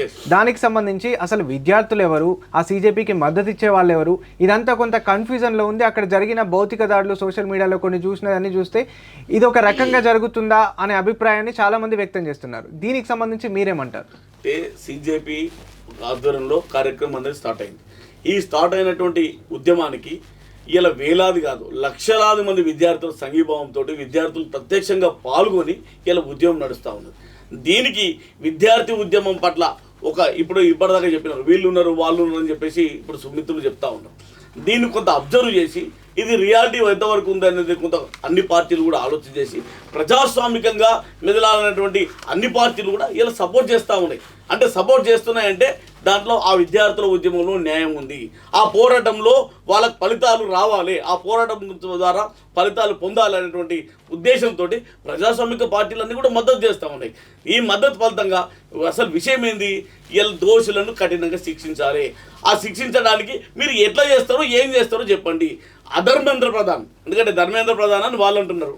ఇలా ప్రపంచమే కాదు, ఇలా దేశమే కాదు, ప్రపంచవ్యాప్తంగా కూడా అధర్మేంద్ర ప్రధానే అని చెప్తున్నారు. ఎందుకంటే ఆయన్నే లీకు చేయించి ఆయన్నే బయట పెట్టినటువంటి చరిత్ర ఇలా ఆ ప్రధానమంత్రికి ఆ మంత్రి గారికి, విద్యామంత్రి గారికి ఉన్నది. కాబట్టి ఇలా అధర్మేంద్ర ప్రధాను మరి రాజీనామా చేస్తే ఈ దేశానికి చేయాలని చెప్పేసి ఒక్కటి వాంచు గారికి ఎలాంటి ఇబ్బంది లేకుండా చెప్పాలి. వాంచు గారిని ఇబ్బంది పెడితే ఇబ్బంది కాదు ఉద్యమానికి. రేపు సుప్రీంకోర్టు తీర్పు చెప్పింది, వాంచు గారు దీక్ష స్టార్ట్ చేసి నెల రోజులు దాడుతున్నా కనీసం స్పందన లేదు, హ్యుమానిటీ లేదు. ఇక్కడ ఏమంటున్నా నేను, ఎక్కడైతే వ్యవస్థలో ఎక్కడ జరిగిందో లోపం అనేది తెలుసుకోగలిగినారు. 2 ప్లేస్లలో జరిగింది లీక్ అని చెప్పినారు. దీనికి వ్యవస్థలో ఆ అధికారులు అంటే బీజేపీకి సంబంధించిన వాళ్ళు ఆమె 25 లక్షలు ఇస్తే నేనే ఎగ్జామ్ రాయిస్తా అని చెప్తున్నది. సంబంధం లేదు నేను చెప్తున్నా. వేసుకున్న వాళ్ళే చెప్పారు కదా. టీఎస్పీఎస్సీ అధికారిక లాగిన్లతో రిలీజ్ అయింది. ఏదైతే పేపర్ ఉందో గ్రూప్ 1 పేపర్ లాగిన్ల కావచ్చు, లేకపోతే గ్రూప్ 2 పేపర్ ఇంజనీరింగ్ పేపర్ కి సంబంధించి అధికారుల లాగిన్ల ద్వారా రిలీజ్ అయింది. బయటకు లీక్ అయిన విషయము మర్చిపోతున్నారు వాళ్ళు. వీళ్ళు మాట్లాడుతున్నారు ఎక్కడైతే ప్రైవేట్ వ్యక్తులు కొంతమంది కాలేజీల దగ్గర, ఎక్కడైతే కింది స్థాయిలో కాంట్రాక్ట్ వ్యవస్థ దగ్గర లీక్ అయిన విషయాన్ని, దీన్ని ఏదైతే వీళ్ళు మాట్లాడుతున్న బీఆర్ఎస్ పార్టీకి రైటే లేదని నేను మొదలు నుంచి చెప్పడమే కాదు. అయితే మీరు ఇద్దరు మొత్తంగా నేనేం చెప్తున్నా అంటే వాళ్ళు అనేదానికి అంటే నీట్ పేపర్ లీక్ అయింది, విద్యార్థులకు అన్యాయం జరిగింది, న్యాయం కోసం వాళ్ళు దీక్ష చేస్తున్నారు, నిరసనకు తెలుపుతున్నారు. ఇది శాంతియుతంగా మొదలైన దీక్ష కాస్త ఉద్రిక్తంగా మారింది.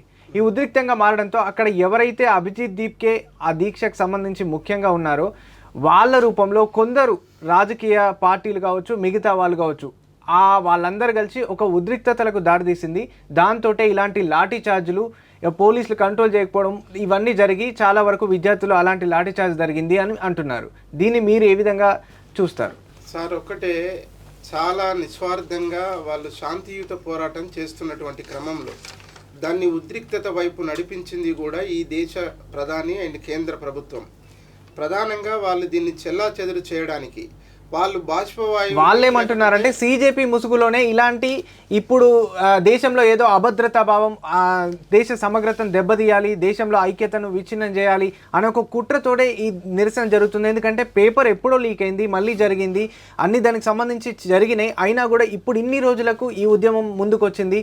ఎందుకు ఈ విధంగా జరుగుతుంది అని అంటే ఈ విధంగా అవుతుందని వాళ్ళు చెప్తున్నారు. దానికి మీ సమాధానం? నిజాయితీగా ధర్మం మాట్లాడే ఈ దేశ ప్రధానమంత్రి 100కి 100% ఒక ఇంట్లో ఒక పిల్లవాడు తప్పు చేస్తే తల్లిదండ్రులు కూడా బాధ్యత వహించాల్సినటువంటి అవసరం ఉంది.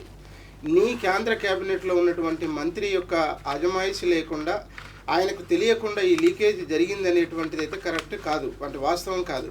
100% మీకు అందరికీ తెలిసే జరిగింది. మరి దానికి బాధ్యతగా మీరు ధర్మేంద్ర ప్రధాన్ని వెంటనే విద్యాశాఖ మంత్రి నుంచి తొలగించి మేము ఒకటే డిమాండ్ చేస్తున్నామండి, శాంతియుతంగా జరుగుతున్న దాన్ని ఉద్రిక్తత వైపు నడిపించి దాని మీద బురద జల్లి దీనిలో వీడు పాల్గొన్నాడు, వాడు పాల్గొన్నాడు, ఈ దేశ ప్రధానమంత్రికి మొదటి నుంచి ఫలానా వారు మాట్లాడుతున్నారంటే వానికి వెనకాల ఏదో ఒక లింక్ ని అంటపెట్టడం అనేది ఎట్లుందంటే, ఏదైనా పోలీస్ స్టేషన్ లో ఒక ఎస్ఐ తప్పు చేస్తే ఆ రాష్ట్రంలో ఉన్న డీజీపీ కూడా సస్పెండ్ చేయాలంటే ఈ దేశంలో ఏ అధికారులు కూడా ప్రధానమంత్రిగా నువ్వు అన్ని ధర్మాల గురించి మాట్లాడేటప్పుడు ఈ దేశం ఎట్లా నడవాలని మాట్లాడేటప్పుడు నీ క్యాబినెట్ మంత్రి రాజీనామా చేయాల్సిందే ఉంటుంది.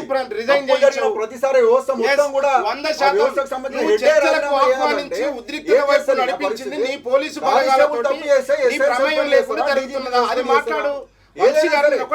పోలీసులపై కూడా దాడి జరిగింది. పోలీసులపైకి కూడా దాడి చేపించింది వాళ్ళ మనుషులతోటే. మీరు ఎంక్వైరీ చేయించండి, మీకు నిజాయితీ ఉంటే ఎంక్వైరీ చేయించండి. దీన్ని ఉద్రిక్తత వాతావరణం వైపు నడిపించింది కూడా మీరే.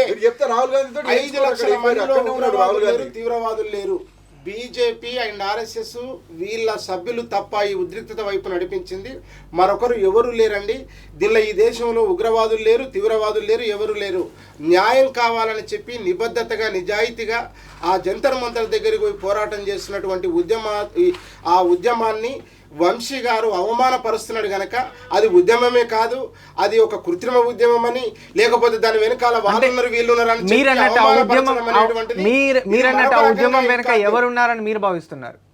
100% నేను ఒక మానవతావాదిగా, ఒక ఉద్యమకారుడిగా ఎవరూ లేరు దీని వెనకాల. కాక్రోచ్ పార్టీ ఒకటేనండి. తెలంగాణ ఉద్యమం కూడా చాలా సుదీర్ఘ కాలంగా నడుస్తూ ఉన్నది. ఓ సందర్భం వచ్చినప్పుడు దానికి కేసీఆర్ నాయకత్వం వహించినప్పుడు దాని వెనకాల పోయి అంతే తప్పితే కానీ వాళ్ళంతా టీఆర్ఎస్ పార్టీలో అనడం అనేటువంటిది కూడా కరెక్ట్ కాదు. ఒక వేదిక అక్కడ ఉన్నది. ఆ వేదికను ఇప్పుడు ప్రకాష్ రాజు, సినీ నటుడు ప్రకాష్ రాజు పోయాడు. ఆయన వెనకాల ఏదైనా ఉగ్రవాద తీవ్రవాద సంస్థలు ఉన్నాయా? బట్ అక్కడికి వెళ్ళిన వాళ్ళు వివాదాస్పద వ్యాఖ్యలు ఉద్దేశపూర్వకంగా వ్యాఖ్యలు చేస్తున్నారు. అంటే అక్కడ జరుగుతుంది ఏంటంటే విద్యార్థుల ఉద్యమం.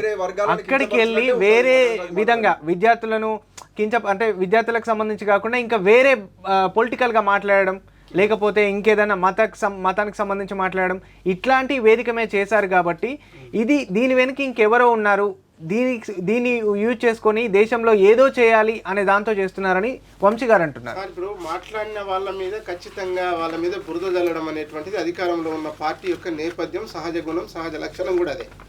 ప్రజాస్వామ్య దేశంలో ప్రతి ఒక్కడు మాట్లాడతాడు. ఉగ్రవాది మాట్లాడతాడు, తీవ్రవాది మాట్లాడతాడు, మంచోడు మాట్లాడతాడు, అందరూ మాట్లాడతారు. అందులోకి ఎవడో పోయినట్టు మాత్రాన వాళ్ళని మొత్తం అటువైపే అంటబెట్టి దాన్ని అజేయడం అనేటువంటిది కాదు.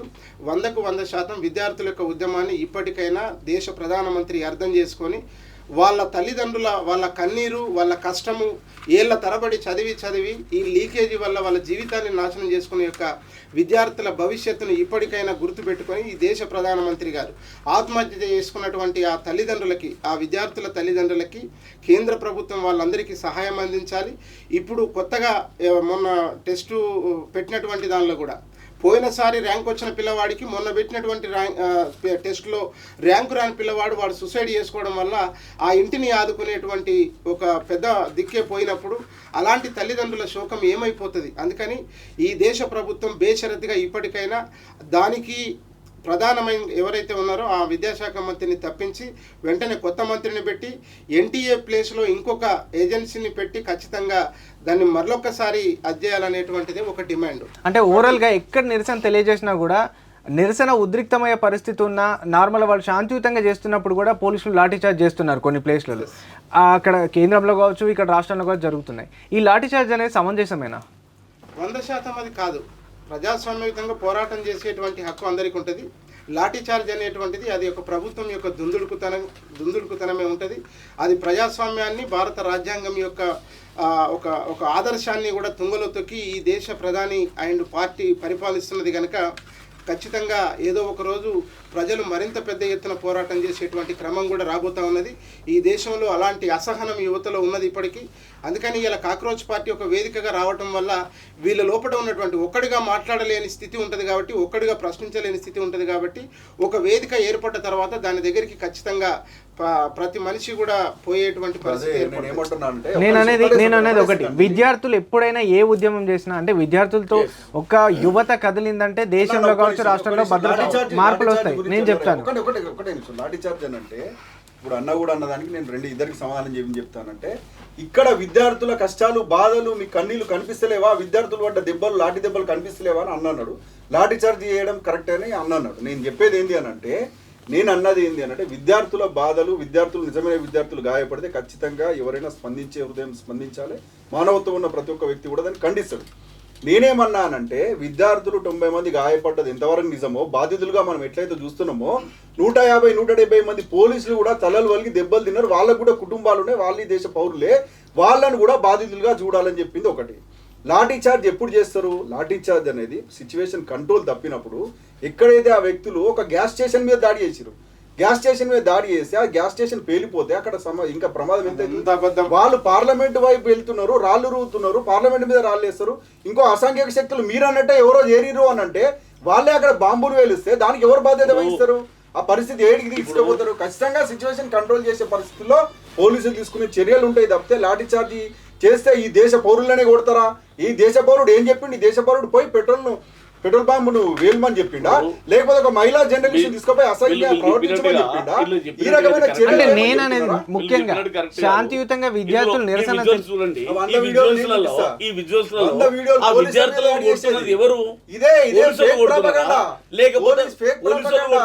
నువ్వు ఆన్లైన్ లో చూడమ్మా,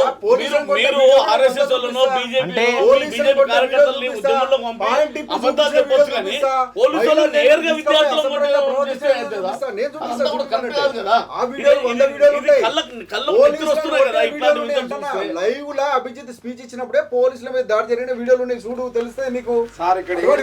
మెయిన్ గా నేను అన్నట్టు విద్యార్థులు ఎప్పుడైనా యువత ఎవరైనా కదం తొక్కినా చాలా మంచి మార్పులు వస్తాయి. ఆ విధంగా ఈ విద్యార్థుల సమస్యను ఉపయోగించుకొని కొన్ని రాజకీయ పార్టీలు తమ ప్రయోజనాల కోసం ఉపయోగించుకుంటున్నాయంటారు. ఈ విమర్శలు అట్లా కూడా వస్తున్నాయి. దీనిపై మీ సమాధానం? ఇప్పుడు సమస్య అనేది పరిష్కరించుకునేటువంటి చిత్తశుద్ధి ఆ కేంద్ర ప్రభుత్వానికి ఉండాలి. ఎందుకు అని అంటే మళ్ళీ కూడా చెప్తా ఉన్నా, కాక్రోచ్ పార్టీ కావచ్చు, విద్యార్థులు కావచ్చు, అక్కడ చేసినటువంటి ఉద్యమకారులు కావచ్చు, ప్రధానంగా ఆ మంత్రిని తప్పియమని చెప్పడానికి గల కారణం ఏంటి అంటే ఈయనే ఉంటే మళ్ళీ తను మ్యానిపులేట్ చేసి అక్కడ నిజమైన నిజాలను బయటికి రాకుండా చేస్తాడు. కాబట్టి ఆయనను తప్పించి సంస్థలను ఏర్పాటు చేసి ఫాస్ట్గా అంటే విచారణ జరిపితే బాగుంటుంది అనేది ఒక వాదన. మరి అదే కాకుండా వాంచు గారి మీద కూడా ఎలాంటి ఇబ్బందులు పెడతారు. తర్వాత ఈ కేంద్ర ప్రభుత్వం నమ్మే పరిస్థితి లేదు. వాళ్ళని ఇబ్బంది పెట్టకుండా వాళ్ళకి రక్షణ ఇస్తున్నాం అనేటువంటిది చూపగలగాలి. ఏది ఏమైనా ప్రజాస్వామ్యబద్ధంగా చేస్తున్నటువంటి ఉద్యమానికి అన్ని పార్టీలు ప్రజాస్వామ్యబద్ధంగా మద్దతు ఇచ్చినాయి. సరే, వాళ్ళ అవసరాలు వాళ్ళకు ఏమైనా ఉండొచ్చు, వాళ్ళ వ్యక్తిగత ఏదైనా ఉండొచ్చు, కానీ నిజానికి మాత్రం అది న్యాయమైనటువంటి డిమాండు. దాన్ని పరిష్కరించాల్సింది పోయి ఇలా ఇట్లాంటి నిందలు, ఆరోపణలు, అవహేళన చేసేటువంటి ప్రయత్నం చేస్తా ఉన్నారు. ఇది కేంద్ర ప్రభుత్వానికి మంచిది కాదని హెచ్చరిస్తా ఉన్నాం. వాంగ్చుక్ గారి దీక్ష వివరణ చేయడానికి వెళ్ళింది, ఇద్దరు కేంద్ర మంత్రులు వెళ్ళిర్రు, హాస్పిటల్కి వెళ్ళిర్రు. నెల రోజులు అయినా మీరు చూడలేదు అటు సైడ్. నెల రోజులు జరిగింది. జూన్ 20 స్టార్ట్ అయితే జూలై 24 నెల రోజులైనా రైట్. మీరు అన్నట్టుగా ఇప్పుడు జంతర్ మంతర్ దగ్గర విద్యార్థులే కాదు, వాళ్లకు సంఘీభావం తెలకడానికి పంజాబ్ నుంచి రైతులు కూడా వచ్చారు. ఇంకా ఉద్యమం ఏ విధంగా వెళ్ళే అవకాశం ఉంది అంటే ఇంకా శాంతియుతంగా దాన్ని ఎవరైనా మిగతా సామాజిక కార్యకర్తలు అందులో చోటు కల్పించుకొని దాన్ని శాంతియుతంగా చేసే అవకాశం ఉందా, లేకపోతే ఇంకా ఉద్రిక్త పరిస్థితులు తలెత్తుతాయా? అసలు ఉద్యమం ఎటువైపు వెళ్తుంది? విద్యార్థులకు న్యాయం జరుగుతుందా, లేకపోతే మీరు అన్నట్టు ఏదో రాజకీయ పార్టీల ప్రయోజనం కోసం వారు ఆ విధంగా చేస్తున్నారా? దీన్ని ఓవరాల్గా ఏ విధంగా చూడొచ్చు? కళ్ళు తెరిచి ఇప్పటికైనా ఆ నీటి బాధితుల ఎవరైతే లీక్ చేసారో వెంటనే వాటన్ని కూడా బయలు చేసి వాళ్ళకి శిక్ష పడే విధంగా ప్రభుత్వం చర్యలు చేపట్టాలి. ప్రధానమంత్రి వెంటనే చొరవ చూసుకొని వారి యొక్క విద్యాశాఖ మంత్రిని బర్తరఫ్ చేయాలి. తర్వాత దీని ద్వారా అన్ని దేశంలో వీళ్ళు ఒక లైన్ చేస్తూ ఉన్నారు బరాబరే అని చెప్పేసి కొంత చర్చ జరిగేటువంటి సమ్మేళనం పాటించే అవసరాలు ఉంటాయి, జరగవచ్చు. కానీ కాకుండా ఇట్లే చేస్తూ ఉంటే ఇది ప్రజాస్వామ్యంగా భారతదేశ వ్యాప్తంగా కూడా ఉద్యమం జరుగుతుంది. ఎందుకంటే ఇలా అంతటా కూడా ఇలా నీటి వల్ల ఇట్లాంటి విద్యార్థులు అన్న సోదరుడు చెప్పినట్టుగా ఖాళీ గంజి తాగి వీళ్ళందరూ కూడా పేదరికంలో నుంచి వచ్చి నా బిడ్డ డాక్టర్, నా కొడుకు డాక్టర్గా వాళ్ళ కళ్ళు కన్నటువంటి వాళ్ళందరూ కూడా వాళ్ళ తల్లిదండ్రుల ఆక్రోశం కూడా ఇందులో జైన్ అవుతుంది. ఈ ఉద్యమం సముద్ర తీరం కాదు, ఉప్పెన సముద్రం లాగా తయారయ్యే అవకాశం కూడా ఉండొచ్చు. వీళ్ళు రాజకీయ లక్ష్యం లేకపోతే అంటే ఫైనల్ గా నేనేమంటున్నా అంటే విద్యార్థులకు న్యాయం జరగాలంటే ఫైనల్ గా ప్రభుత్వం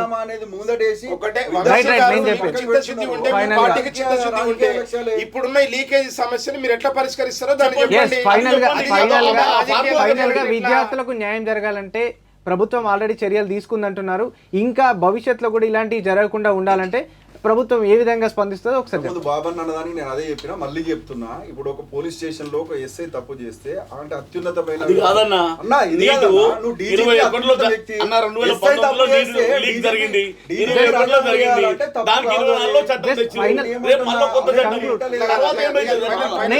నేను చెప్పేది ఏంటంటే విద్యార్థులకు భవిష్యత్తులో కూడా ఇట్లాంటివి జరగకుండా ఉండాలంటే తీసుకోవాల్సిన జాగ్రత్తల గురించి చెప్పండి. ఖచ్చితంగా పాట్నా కోర్టులో 45 మందిని శిక్ష చేసి జైలు ఉన్నారు. ఎన్టీఆర్ డైరెక్టర్ను తొలగించారు. ఏదైతే నీట్ లీకేజ్ జరిగిందో అక్కడ ఎక్కడైతే సమస్య ఉందో ఆ 2 ప్రాంతాల్లో మాత్రమే జరిగింది, మిగతా దగ్గర ఎక్కడ కూడా జరగలేదని చెప్పేసి సుప్రీంకోర్టు తీర్పిచ్చింది, ఇది బయట వ్యక్తులే చేసిరు, ఇక్కడ వ్యవస్థలో ఉన్న వ్యక్తులు తప్పు చేయలేదని చెప్పి సుప్రీంకోర్టు క్లీన్ చిట్ ఇచ్చింది. అయినా దీన్ని సమూలంగా మళ్ళీ ఇటువంటి జరగకుండా ఉండాలనే నిన్న ప్రియతమ ప్రధానమంత్రి నరేంద్ర మోడీ గారు ఖచ్చితంగా ఇంకా కఠినమైన చట్టం తీసుకొస్తాం.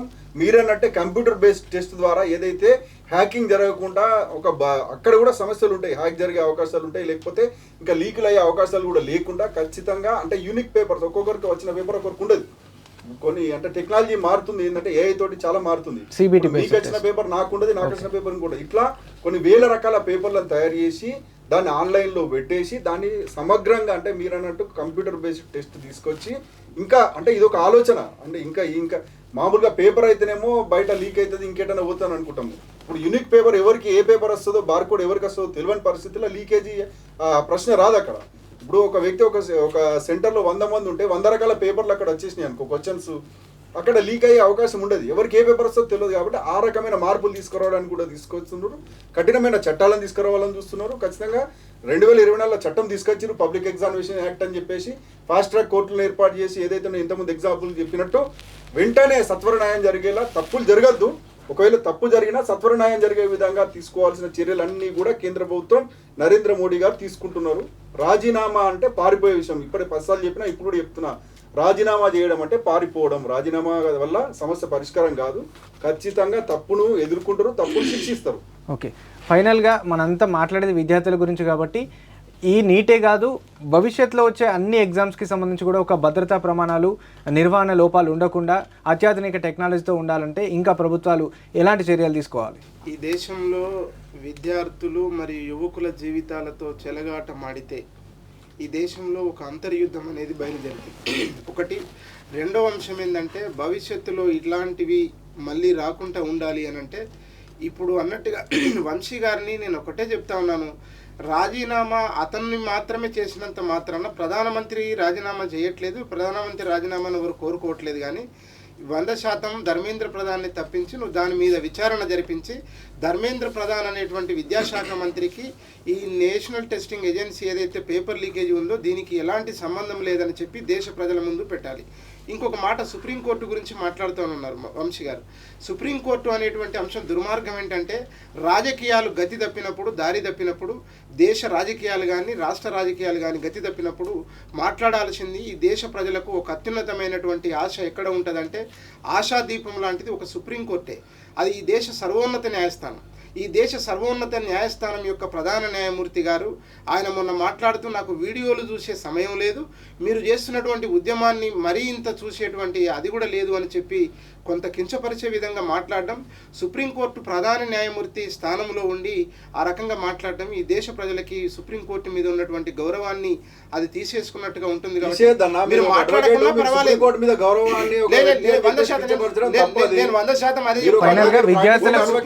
విద్యార్థులకు ఎలాంటి న్యాయం జరగాలి అది చెప్పాలి. ప్రధాన న్యాయమూర్తిగా అది మాట్లాడాల్సినటువంటి అవసరం ఉంది. కాబట్టి ఇప్పటికైనా సుప్రీంకోర్టు కూడా దాన్ని సుమోటోగా ఖచ్చితంగా తీసుకొని విద్యార్థులకు న్యాయం చేసే విధంగా కేంద్ర ప్రభుత్వం అడుగులు వేయాలని చెప్పి ఒక డైరెక్షన్ ఇవ్వాలి తప్పితే ఇంకో రకంగా మాట్లాడొద్దు అనేటువంటి అంశం. ఎందుకు ఈ మధ్యకాలంలో కొంత రాజకీయాలు కూడా మాట్లాడుతున్నారు సుప్రీంకోర్టులో కాబట్టి చెప్తున్న ఈ విషయం. అందుకని భవిష్యత్తులో ఇలాంటివి అంటే ఈ లీకేజీలు జరగకుండా కేంద్ర ప్రభుత్వం ఒక ప్రత్యేకమైన పటిష్టమైనటువంటి చర్యల్ని తీసుకొని విద్యార్థుల జీవితాలతో ఆటలాడకుండా ఖచ్చితమైనటువంటి పరీక్ష విధానాన్ని ఏర్పాటు చేయాలి. అందుకే అంటున్నా, ఈ దేశంలో యూపీఎస్సీ నిర్వహించిన కాడ నుంచి ఇప్పటివరకు దాని మీద ఎలాంటి ఆరోపణ లేదు. కాబట్టి యూపీఎస్సీ తరహాలో అట్లాంటి ఒక పటిష్టమైనటువంటి యంత్రాంగాన్ని పెట్టి ఈ దేశంలో అన్ని పరీక్షల విధానాన్ని అవసరం ఉంది. కాబట్టి అంతకంటే ముందు కూడా ఉన్నది మిత్రమా, అట్లా ఏం లేదు.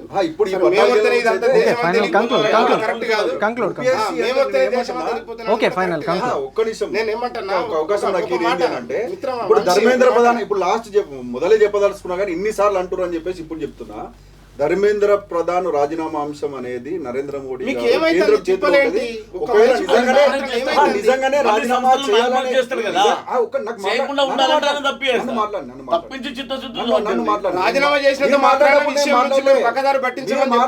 మీరు మాట్లాడేటప్పుడు నేను మాట్లాడలే, నన్ను మాట్లాడి నేను ధర్మేంద్ర ప్రధాన్ అంశం నేను ఇప్పుడు చెప్పి క్లోజ్ చేయాలనుకుంటున్నాను. ఏంది అని అంటే అసలు దీని వెనుక కూడా కొంత వేరే జరుగుతుంది దేశంలో. ఏంది అని అంటే, ఈ దేశంలో మొదటి నుంచి అంటే బ్రిటిష్ కాలం నుంచి మన దేశంలో ఉన్న విద్యా వ్యవస్థ లార్డ్ మెకాలే విద్యా విధానం ద్వారా ఈ దేశంలో ఉన్న అన్ని రాష్ట్ర ప్రభుత్వాలు బుక్స్ లేకపోతే సిలబస్ తయారు చేసుకుంటూ వస్తున్నాయి. ఆ సిలబస్ లో ఉన్నది ఏంది అని అంటే అక్బరు, బాబరు, ఔరంగజేబుల చరిత్రను ఇక్కడ ఇంక్లూడ్ చేసి ఈ దేశంలో బానిస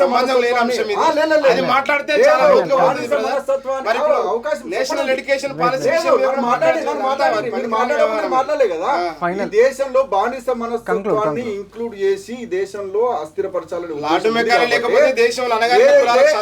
ఇప్పుడు మన దేశం ఈ దేశంలో విజయాలు అంటే మనం ఇక్కడ బానిసలుగా బతికినాం, మనని వాళ్ళు పరిపాలించిర్రు, పరాయి దేశం నుంచి వచ్చి మనని బానిసలుగా చేసిరన్న చరిత్ర కాదు. ఈ దేశంలో పరిపాలించి విజయవంతంగా లేకపోతే శ్రీకృష్ణ దేవరాయలు ఉన్నారు ఇక్కడ మన ప్రాంతమే. ఎక్కడో శివాజీ అంటే ఎక్కడో చెప్తున్నారు, విజయనగర సామ్రాజ్యం ఇక్కడ దాకా చెప్పుకున్నారు, నువ్వు ఎందుకు చెప్తలేవు? శివాజీ చరిత్ర చేసే ప్రయత్నమైన చేస్తున్నాడు కాబట్టి ఆయన తప్పియాలనే కుట్రలో భాగంగా చేస్తున్నారు అని చెప్తున్నారు. సంబంధం లేకుండా సంబంధం ఉండే చెప్పిన నేను. నీట్ లీకేజ్ కోసం జరుగుతున్నటువంటి అంశం పోరాటం ఏదైతే ఉందో దానికి మేమైతే పూర్తి మద్దతును ప్రకటిస్తా ఉన్నాం. వెంటనే కేంద్ర ప్రభుత్వం చొరవ తీసుకొని నరేంద్ర మోడీ ప్రధానమంత్రి స్థాయిలో ఈ చొరవ తీసుకొని దీనికి ముగింపు పలకాల్సినటువంటి అవసరం ఉంది. అందుకని దానికోసం ఇగో మేము ఇది చేస్తాం, ఇది జరిగిన మాట, ఇది తప్పే అని చెప్పి మీరు ఈ దేశ ప్రజల ముందు ఒప్పుకొని భవిష్యత్తులో ఇలాంటి జరగకుండా మా ప్రభుత్వం ఉన్నంతకాలం ఇలాంటి జరగకుండా మేము పూర్తి హామీ ఇస్తున్నాం. ఇగో ఇతన్ని తీసేసి ఇంకొక విద్యాశాఖ మంత్రిని కూడా పెడుతున్నామని చెప్పి మీ నిజాయితీని ప్రదర్శించుకొని దేశ ప్రజల ముందు మీరు క్షమాపణ చెప్పండి అని చెప్పి మేము అల్టిమేట్గా రైట్. దేశంలో జరిగిన నీట్ పేపర్ లీకేజీకి సంబంధించి అత్యున్నత వైద్య వ్యవస్థకు సంబంధించిన అంశం కాబట్టి దీంట్లో విద్యార్థులకు అన్యాయం జరిగింది, న్యాయం కోసం వాళ్ళు ఢిల్లీలో రోడ్డెక్కారు, నిరసనలు చేస్తున్నారు, తీవ్ర ఆందోళనలు కూడా కొనసాగుతున్నాయి. వీళ్ళకు తోడుగా పంజాబ్ నుండి చాలామంది రైతులు కూడా వచ్చారు. ఇక ఉద్యమం అనేది దాదాపుగా విద్యార్థులకు న్యాయం జరిగింది అంటే దానికి సంబంధించి ఆల్రెడీ సిబిటీకి సంబంధించి టెస్ట్ పెడతామని చెప్పారు, కొన్ని చర్యలు తీసుకుంది. కాకపోతే విద్యార్థులకు ఇంకా ఎలాంటి న్యాయం జరగాలి, వాళ్ళ డిమాండ్లు ఏంటి, ఏ విధంగా వాళ్ళు ముందుకెళ్తారో చూద్దాం. ఇది ఇవాల్టి డిబేట్.